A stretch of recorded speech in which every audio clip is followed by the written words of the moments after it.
এক চাঞ্চল্যকৰ চুৰিকাণ্ড থিয়েটাৰ চাব যোৱাৰ সুযোগ লৈ চোৰৰ চাফাই অভিযান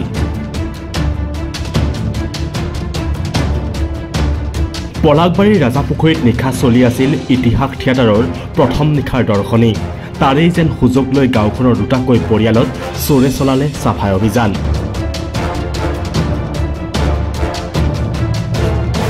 জানিব পৰা মতে নিশা থিয়েটাৰ চাবলৈ গৈছিল ৰাজাপুখুৰীৰ প্ৰদীপ নাথ আৰু সুৰেন শৰ্মাৰ পৰিয়ালৰ আটাইকেইজন সদস্য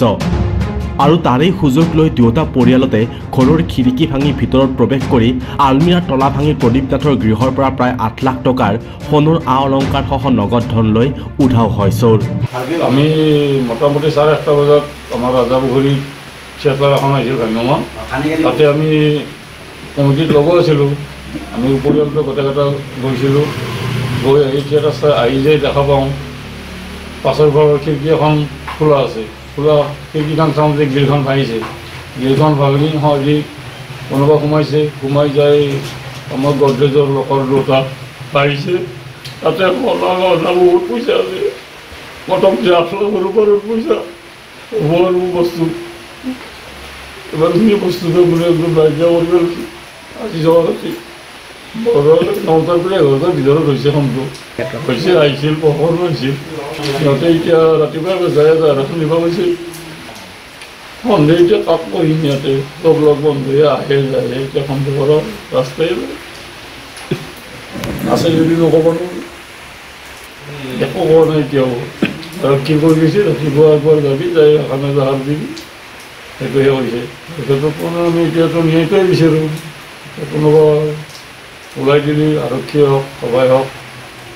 সংখ্যানমাৰে ৰাজাপুখুৰী ঠিক একেদৰে সুৰেন শৰ্মাৰ ঘৰটো চোৰে খিৰিকী ভাঙি ভিতৰত প্ৰৱেশ কৰি প্ৰায় 7 পৰা 8 লাখ টকাৰ আ অলংকাৰ লৈ যায় ঘটনা সন্দৰ্ভত নিশাই বিজয়নগৰ আৰক্ষী চকীত খবৰ দিয়াত নিশাই আৰক্ষী উপস্থিত হৈ ঘটনাৰ তদন্ত আৰম্ভ কৰে আমাৰ আমি তাৰমানে থিয়েটাৰ চাব গৈছিলোঁ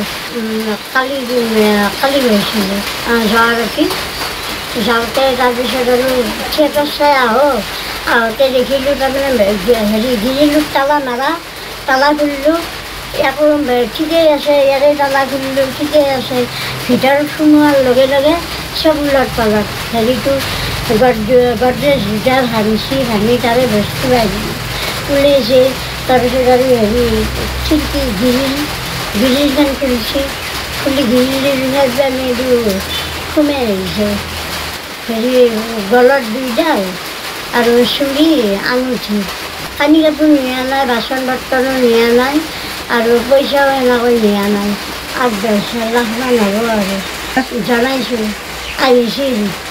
আহি চাই গ'ল গোটেই তাৰপিছত ৰাতিপুৱা আৰু FIR দিব গ'ল বিচাৰোঁ মানে দোষীক উচিত শাস্তি দিব লাগে ধৰিব লাগে সিহঁতক